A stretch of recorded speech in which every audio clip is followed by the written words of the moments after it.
تخيل ان كل كلمة كتبتها على الجهاز، كل صورة نسختها، كل باسورد استخدمته لسه محفوظ في مكان سري على الجهاز.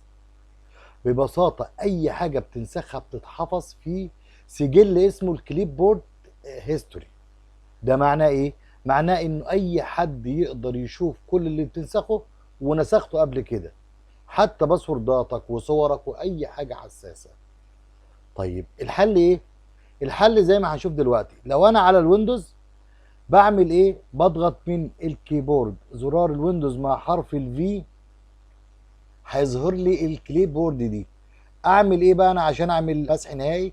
بضغط هنا ضغطه واعمل كلير اول، بيمسح لي كل الهيستوري بتاع الجهاز. طيب الموضوع ده ناس كتير مش عارفاه ولا عارفه عنه اي حاجه قبل كده.